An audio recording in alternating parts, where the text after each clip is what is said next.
Hello, everybody, and welcome to Metro TV. I am your host, Andy Hoig. I'm also publisher and CEO of Metro Magazine. We have a great show today. We have folks from JDRF to talk about their upcoming walk, and we have three arts organizations, the Omaha Community Playhouse, Opera Omaha, and Jocelyn Art Museum to talk about upcoming events and their season. So stay tuned.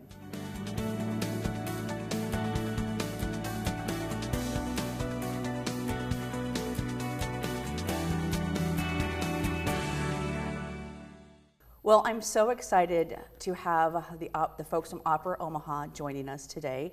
Roger Weitz, the general manager, and Jose Maldonado. Did I get it right? That's correct. Awesome.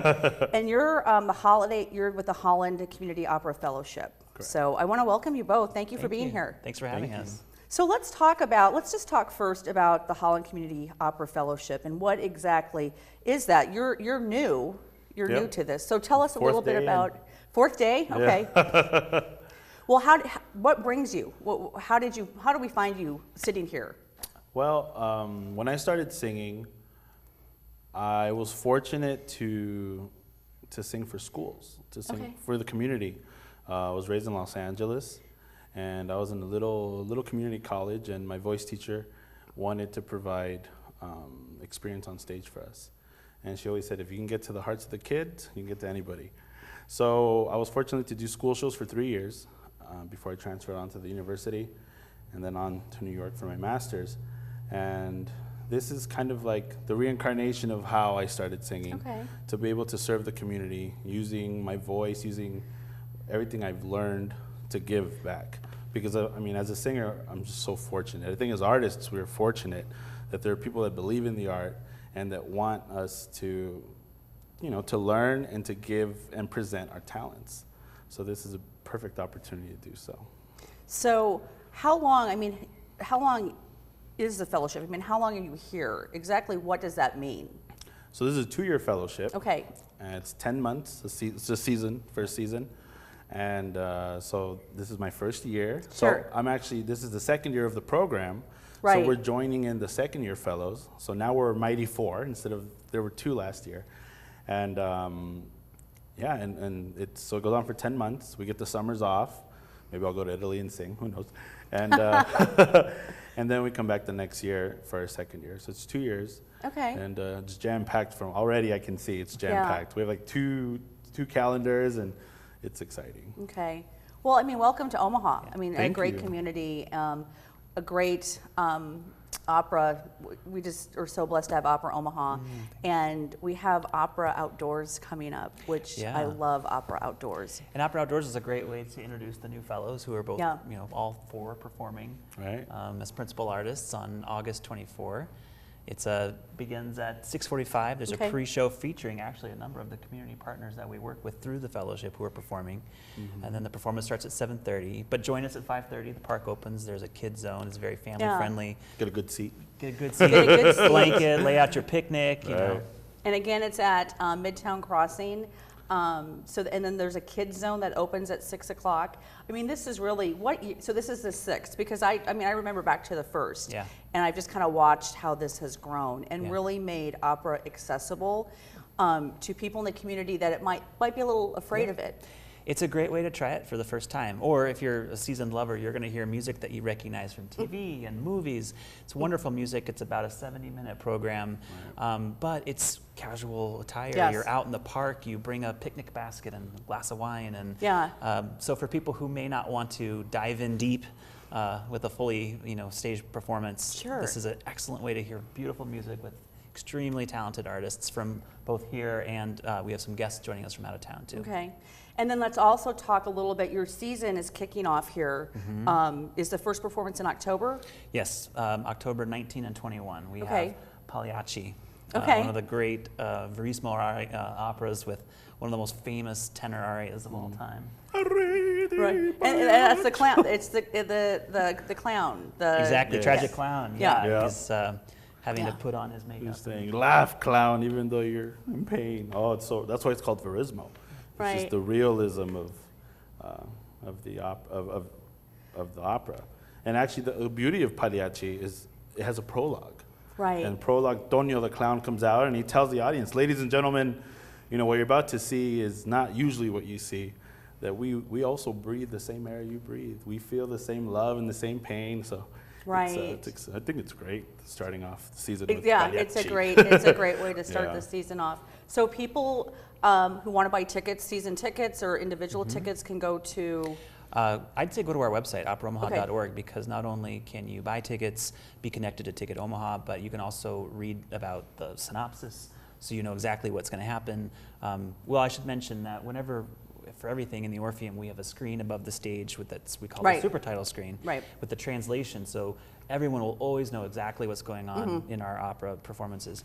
But on our website, operaomaha.org, you can read the synopsis, you can read about the performers who are coming, the bios, you can read some historical information, links to videos and clips and all sorts of information that would enhance your opera experience. Absolutely. And then lastly, as we wrap up, Opera Outdoors is Friday, August 24th. Is there a cost, or can people just show up? It's free. Okay. Free, open to the public. Oh my gosh. Come one, come all. Yeah. Well, I want to thank you, Roger, for being here, and welcome to Omaha, Jose. Thank you. Thanks for coming on the show, and I hope to see you again soon, probably on Friday night the 24th. Oh, yeah. So I will be there. Figaro will be in town. All right. All right. Well, thank you both for being here, and we will be right back.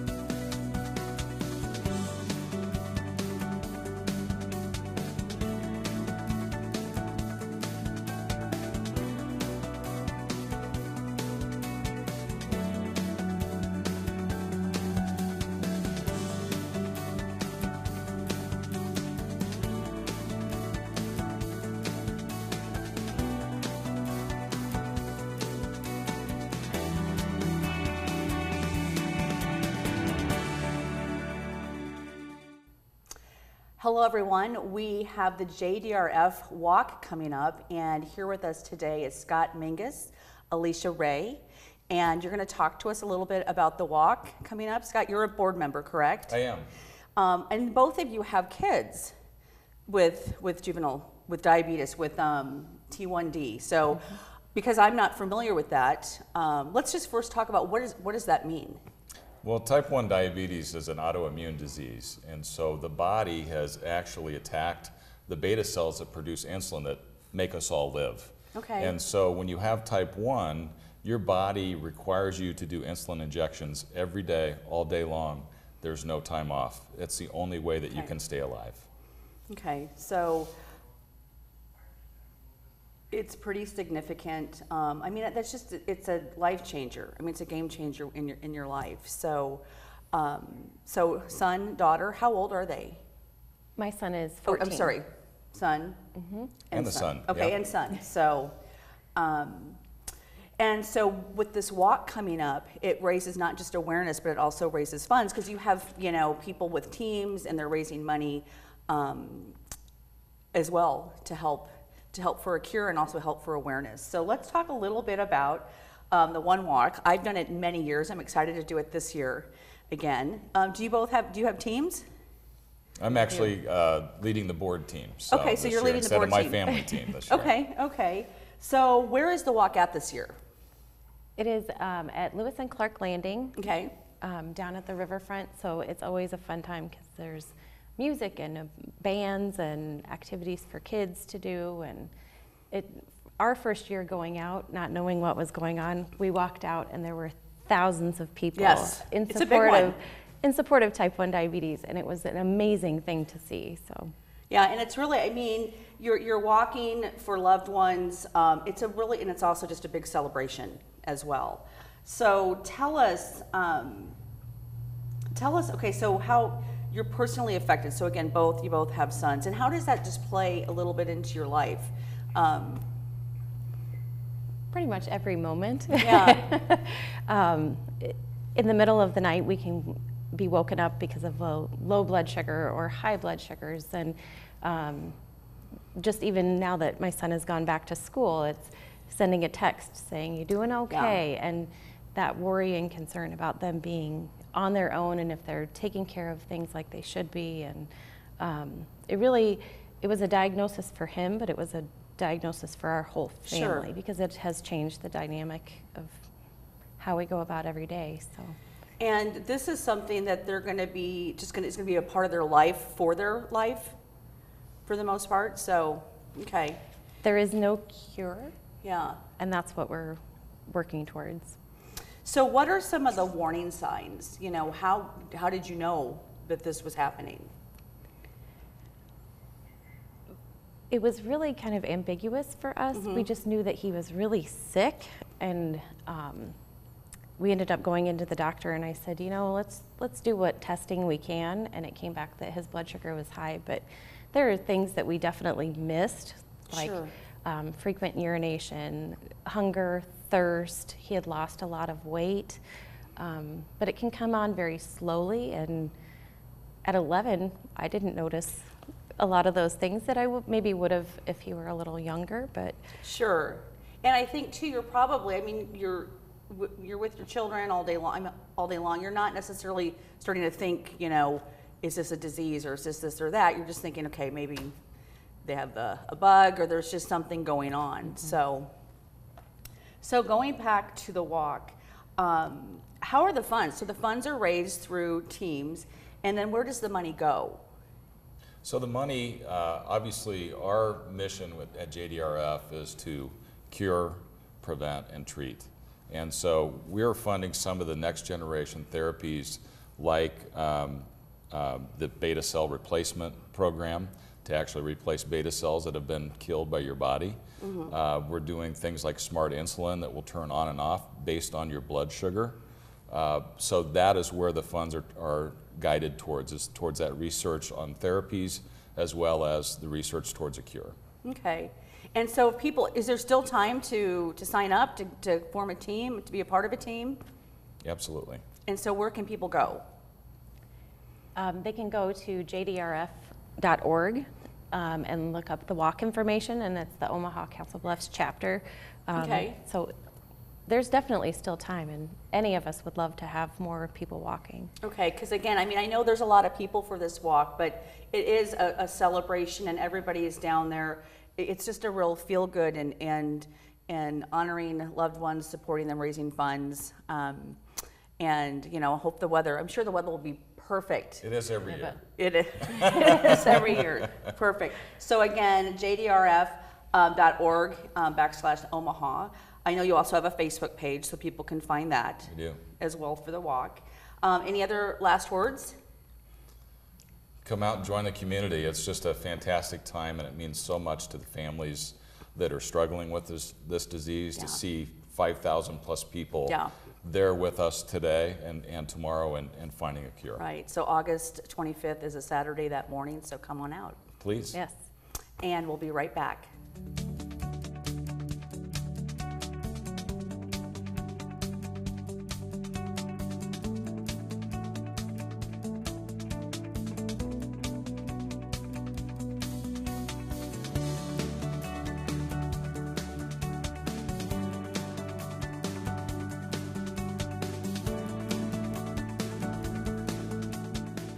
Well, joining me now is Amy Rummel. She is with the Jocelyn Art Museum. Lots of fun exhibits going on, but there's a really great event coming up too, so thank you for joining me, Amy. There is. Thank you for having me. I appreciate it. So, Glow in the Garden, yes. The 5th annual. So tell us a little bit about what this is. Glow in the Garden is our premier masquerade event. This is our 5th year, and it's actually presented by our Young Art Patrons group at the museum. And it draws maybe about 500 people for the event. Quite a bit. I know. And it's held outdoors. And if you have not had the opportunity to be down at the museum for an evening event, you know, typically people are there during the day. We do have our, art classes and weddings and other things that happen at night. But being at the museum at night, it's a completely different experience. It's absolutely gorgeous. So the event's held out in the gardens. On the grand staircase, there's dancing, there's music, there's food, there's cash bar with a signature cocktail, and it's a lovely night. So when is this? This one is on Friday, September 28th. Okay. So we're coming up on it. It's about a month or so away. And, but you can purchase tickets now, and from 7:30 to 11 that night, and then there's an after party later in the Blackstone district. So you can read about that online as well. So it's a big night for these young patrons who are typically, what's the age group? Because I know you need to be 21 to attend. It's a 21 and over event, usually about 21 to 40-ish is what we like to say. It's a young professionals event, and I really love seeing what people wear. Oh my They're gosh. the art. I mean, the masks are amazing. You don't have to wear a mask, but it's strongly encouraged because it just adds to the event, and people are so creative, and they're beautiful. For sure. I mean, I've seen pictures of it. We've covered it in the past, and like you said, some of the costumes, the masks are just, they are works of art, and they're beautiful. Yes, yes. And there's something just about putting a mask on where it's just, you almost create a different personality. Exactly. It adds to the mystery of the event, and it's really fun. And a lot of times, at masks, they have an unveiling. We don't really have an official unveiling, but you can do that at any time through the night if you want to lift up or not. Exactly. And then tickets, like you said, so they're $25 for the young arts patrons members, and they're $35 for the general public. And that's in advance. And then if you come the night of the event, it's $40 at the door. And we have an ATM on site, so no worries there. But we strongly encourage reservations in advance. Sure. Save a little money, but also it helps us plan, so we certainly appreciate that. Absolutely. So let's talk about some of the exhibitions coming up. Yes. So tell us what's now, what can we look forward to? What's now is Treasures of British Art, and that's from the Denver Art Museum, and it's really incredible exhibition. It's about paintings from 1400 all the way up to 2000. So it presents a really unique, it's one of the top private collections of British art in America. It was collected by a couple, so it really reflects their tastes. William, I think is his name, and Bernadette Berger collected the works. So something really extraordinary to come check out, a little history, a walk through British painting. And this fall we have quilts coming from the Shelburne Museum, and I always say everybody has some sort of experience with a quilt. Something that was made for them or that they made, and these are some of the most extraordinary quilts you'll ever see, from the early 1800s all the way up to present day quilts. And so we're really looking forward to that. So when does that open up? That opens on October 6th. Okay. And also that same day we are opening an exhibition in collaboration with Union Pacific and the Union Pacific Railroad Museum called Race to Promontory. And it's a wonderful opportunity to see photographs of the building of the Transcontinental Railroad. And a real highlight for us is the 3 spikes that were presented to railroad officials on the day that the rails met. So the Golden Spike, the Silver Spike, and the Arizona Spike. They haven't been together in 150 years. Oh my gosh, how interesting. That's going to be, that is a big deal. That is a big deal. And so people, let's talk about like subscriptions, or do you need to be a member to come out to Joslyn? Not at all. We certainly greatly appreciate membership support, and we have a number of people who are members, and we love that. Your membership supports educational programming. It allows you free tickets to major exhibitions that are ticketed, and you get discounts on art classes and shopping and things like that. But for the most part, general admission at Joslyn is free to everyone, all the time. Okay, all the time. Yes. And I think too, with the membership, you kind of just keep in the know. I mean, because you have like a newsletter, you're pushing out information through emails. You're just, you know what's coming up, and you don't have to go look for it. So yeah, there is a quarterly members magazine, and there are member e-blasts that come out, keeps you on top of what's coming. So tell me, where can people go to purchase a membership, and also for the event tickets? Yes. Everything can be done at our website, www.joslyn.org. You can also find us on Facebook. The tickets for Glow you can get via our website if you go to the calendar and select September 28th, or you can also find YAP on Facebook at YAP Joslyn and purchase your tickets there. Okay. Well, wonderful. I want to thank you for coming on the show. I know we'll be seeing you again soon. Just a lot of exciting things always going on at Joslyn. Well, we appreciate your support, and we welcome everyone to come on down. Yeah, so thank you. Thank you. And we'll be right back.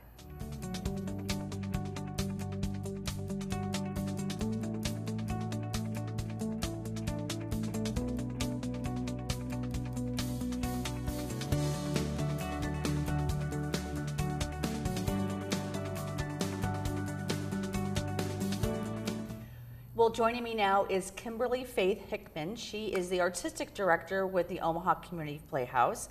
Welcome, Kimberly. Thank you for having me. You have an exciting season coming up again.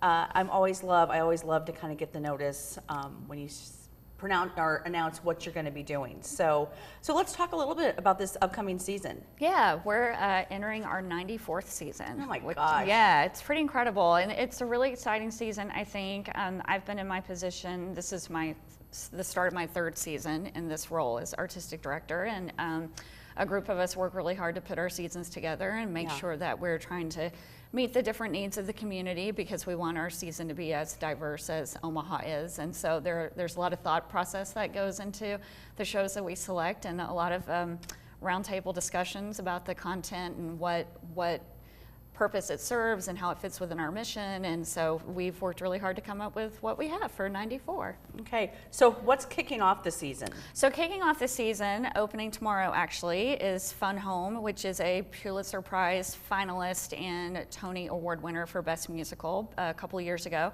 It is this true story of a woman named Alison Bechtel. Alison is a graphic novelist, and this is the story of her life growing up to write the novel that she's best known for, which is called Fun Home. And Alison grew up in a funeral home. Her father ran a funeral home, and this is a relationship story about her relationship with her father. And it's a really cool musical, and the character of Alison is seen at 3 different stages of her life, as a child, in college, and as an adult. And adult Alison narrates this musical as she's drawing out the graphic novel that she's best known for. And it examines the relationship with her father and how she came to know him as she was writing this book, and knowing more about him as a person and less as her father. So it's really about learning that your parents are people, and then we're kicking off the main stage in September with Shrek the Musical. Okay. So, yeah, lots of fun, something really different, but 2 really great stories that serve different needs. And a lot of fun. Because you have 2, so Fun Home. Fun Home is in the Howard Drew. Yes. And then Shrek the Musical kicks off on the main stage. Correct. Because you've got performances typically going in both. Correct. Throughout the year. We use the Howard Drew Theater for stories that we feel like need more of an intimate setting. For sure. And then the main stage we're able to play to a larger audience, but also we're able to do more technical aspects and spectacle on the main stage. Absolutely. Yeah. And how many performances do you have this year between the 2 of them? It depends. So our main stage shows run anywhere from 4 to 5 weeks, and our Howard Drew shows run anywhere from 4 to 5 weeks as well. Okay. So the musicals usually run about 5 weeks, plays 4 weeks. And then, a big thing is to go buy a season subscription pass, because that gets you to all of them. Correct. And whatnot. So tell us a little bit, where can people go to actually see the whole lineup and to buy a subscription? So the best place, I would say, is certainly our website, omahaplayhouse.com. That gives the breakdown of the season in the different spaces. Our season ticket offerings are really great. You can buy the whole thing for both theaters, or you can choose just the main stage if bigger, splashier spectacle is what you're drawn to, or you can choose just the Drew series if you want something that's a little more intimate. But you can also do a pick 3 subscription where you can mix and match. Nice. So there's a really good variety, I think, and flexibility, which is important, especially, everyone's so busy with jobs and families, and, having something that's the most flexible, I think is really important. We're able to offer that. And our website or the box office, we have a great box office staff that's very knowledgeable about our offerings, and a team of volunteers that work in the box office that are fantastic and very helpful. And those are the best places to go to learn more about those details. Yeah, and it is really nice. Again, you can buy the whole season, all the performances, or you can mix and match. That makes it nice, but to also just get a little flavoring of the different things. And so I know you usually have a big opener, and you've got really great performances throughout the year. And of course, the Christmas Carol is big, and then Billy McWiggin, his Yesterday and Today and Rock Twist is big. And then what are you closing the season with? So we're closing the season with 2 really very different types of shows. Ragtime will be closing our main stage season, which is a really big musical, turn of the century. It's about immigration in America. And the Playhouse did this about a decade ago, and it got a lot of positive response, but we felt like it was time to bring it back. And so there's been a lot of demand of when are you going to do Ragtime again? And so we thought this would be the year to do it. And then closing the Drew is a production called Men on Boats. And it is about a group of men traveling down the Colorado River. However, that group of men will be played all by women. So it's women. Yeah, women playing men. We have an alternative programming series that's free to the public, and it's just staged readings. And so we did an all-female reading of 1776, which is a historic musical. And we had standing room only at that alternative programming event. And so we thought, you know what, let's look and see what other all-female productions are out there. And this one we read, Men on Boats, and we thought it was really funny. You know, you don't think riding down the Colorado River is going to be hysterical, but it actually is. and that's going to be directed by Dr. Amy Lane, who's a Creighton University professor. And so we're closing with something really different on the main stage and in the Drew, but I'm really excited about that. Well, that's great. So tickets, again, go to omahaplayhouse.com. You can buy a variety of different ways, however it suits your needs, or even the individual tickets. So again, I just want to thank you for being here today. Thank you. Excited to have the season being kicked off. Yeah, and I'll go ahead and say too, while I'm here, in addition, when you buy a season ticket, you also get other perks. You get discounts to our Henry Fonda Theater Academy classes when we have special events. Sometimes you get the early bird access to those tickets or special discounts. So there are a lot of advantages that come with buying a season ticket other than even just the season ticket itself. Yeah. Well, perfect. Well, thank you so much for joining me today. Thank you. And thank you.